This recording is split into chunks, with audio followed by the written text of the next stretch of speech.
What's up, guys? In this video, we're going to be talking about how to stop split ends and hair breakage. So if you notice that your hair has been starting to look a little straggly at the ends, you're getting more breakage than usual, and your curly hair routines do not look as fire as they used to, don't worry, I'm going to share all the tips that I have that are going to help you with your situation. Okay, so let's first talk about what split ends actually are, because I think there's a little bit of confusion. Split ends are basically when the ends of your hair start to unravel. So if you think about a rope, right? Rope has different knots or different strands. What is a rope? I don't even know how to describe a rope right now. But basically, the same way that a rope starts to get frayed at the ends, that's essentially what's happening to your hair. Now, the problem with this, let me tell you why it's important that you should pay attention to these things. When it comes to split ends, you want to catch them sooner than later because they can actually spread up the hair shaft, leading to more damage. So let's say your hair was about 6 inches long. You get some split ends, you might originally have to take off an inch. Let's just say that. If you leave it until your hair gets 10 inches long, the damage could spread, so you might have to take off like 4 inches. This is some very bold numbers, but I'm using this to illustrate that you want to get rid of them or at least prevent them as soon as possible. Don't leave them for later. The first tip to preventing split ends is to stop using high heat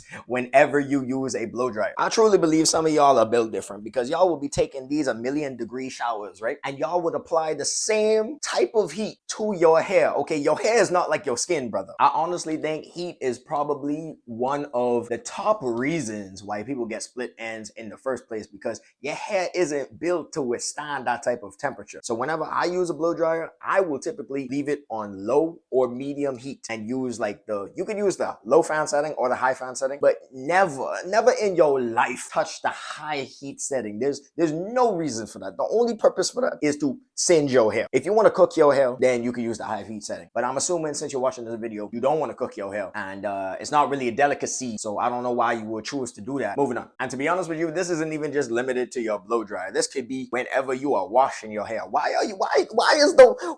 is the shower on 10,000 degrees, bro? Pay attention to the heat that you're applying to your hair. If it's low or medium heat, it should be good, but also pay attention to the frequency that you're blow drying your hair. I definitely would not blow dry my hair any more than twice a month max. If you're getting protective styles and you like to blow dry your hair between the styles, you guys know that I often tell you guys to keep your protective styles in for at least 3 weeks, at least like 2 to 6 weeks. 2 to 6 weeks, but I would prefer that you keep it in for 4 weeks. I've said that before. You should really listen. So just be careful when it comes to using heat. It's one of those things where it's the most common reason for split ends, but it's also the easiest to avoid. My next tip when it comes to avoiding split ends is to make sure that you are keeping your hair moisturized. At this point, I gotta sound like a broken record because I say this in every single video, but it's so important, especially when it comes to type 3 and type 4 hair, that you keep your hair moisturized. Why is this? Okay, I'm gonna take you down the layers, okay? So when it comes to afro hair, moisture helps to maintain your hair's elasticity, how much tension it's able to withstand before it snaps off. And I really hate to use this analogy, but sometimes I feel like I gotta come down to some of y'all levels just to make sure that y'all understand it. Think of the moisture as lube for your hair. You don't want to be dry raw dogging your hair whenever it comes to you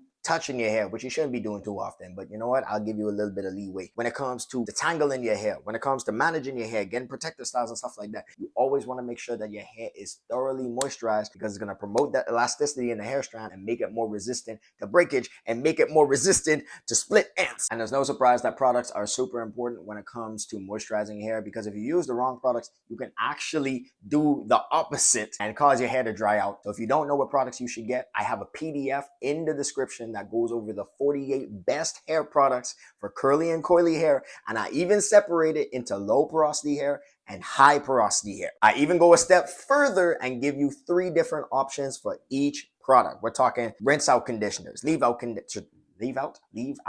gonna leave it out of your hair. That sound like it makes sense? Deep conditioners, leave-in conditioners, protein treatments, curl creams, essential oils, curling gels. I go over all of it, basically any product that you would need. If that sounds interesting, go down to the description and download it. The next tip when it comes to preventing split ends is to stop pulling at those single strand knots. I know we've all experienced it before. You're combing through your hair and then all of a sudden your hand stops and you realize that 2 strands of hair have somehow become knotted together, and your first reaction is, well, I still gotta comb through my hair. So why not just rip straight through it? This is the absolute worst thing you can do, because you got to understand, this is not a clean break that's happening. You're stretching the hair strand until it is so thin that it snaps in the middle. It's going to be frayed at that end where the separation happen. And that split end is going to travel up the hair shaft and lead to more damage. So how do you actually get rid of them? When it comes to single strand knots, you really have two options. You could very carefully, using water and a lot of rinse out conditioner, try to separate the knot without breaking the hair strand. Usually what I'll do is I'll probably pull upwards instead of apart. It's kind of hard for me to show you, so if you guys want a separate video on that, leave it down below in the comments. The second method is to get a pair of hair shears and to just cut it at the separation. I know a lot of y'all heard me say cut it and you instantly said absolutely not. Why would I want to get rid of my hair? Why would I cut off my hard work? You gotta make a choice essentially, right? Do you want to cut off like literally less than a millimeter of hair to prevent losing a whole inch? In my mind, it's an easy choice. So it's just easier to just cut off the single strand knots right where they end and make sure that you're using a pair of hair shears. Scissors will not do it. You want that clean cut straight through to make sure that no damage can spread up the hair shaft. The next tip to avoid split ends is to wear a satin hair cap every single night when you go to sleep. If you are like 90% of the population, you probably have a cotton pillowcase. What is the problem with this material? It is very absorbent. That means it's going to be sucking out all the moisture from your hair as you are asleep. That's a whole issue in and of itself. But the second part is, since your hair is now dry, if you're anything like me, you twist and turn a lot when you go to sleep. That twisting and turning is going to create a lot of friction. That friction is going to cause the ends of your hair to snap off, and it's not going to be a clean break, and it's going to lead to split ends. So make sure that you're protecting your hair every single night when you go to sleep. This is the one that I personally use, so if you like it and you're interested in getting it for yourself, I'll leave the link to that down below in the description. So make sure that you go and cop that too. I think I'm playing when I say that. This next tip is the easiest way to avoid split ends, breakage, the changing of your hair porosity, or just any hair damage in general. Avoid chemically treating your hair. What do I mean by this? Anything from dyeing your hair, using a chemical relaxer, using a perm. These products chemically alter your hair.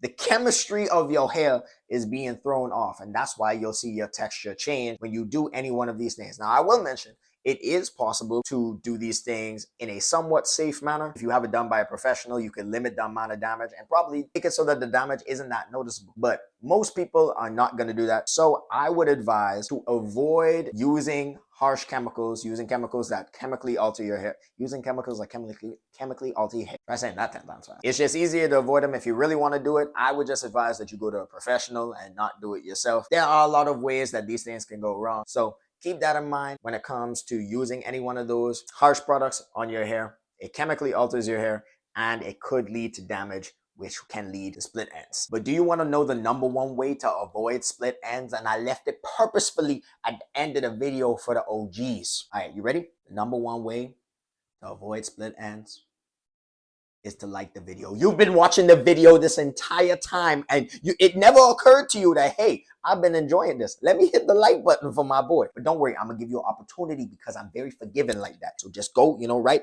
under the video. I don't know what side it'll be on, but like the video and subscribe. I think the subscribe button lights up when I say it, so you can find it right there. And if you like this video, you're definitely gonna like this one, so I advise you check it out. That's all for me, and I'll see you guys in the next video.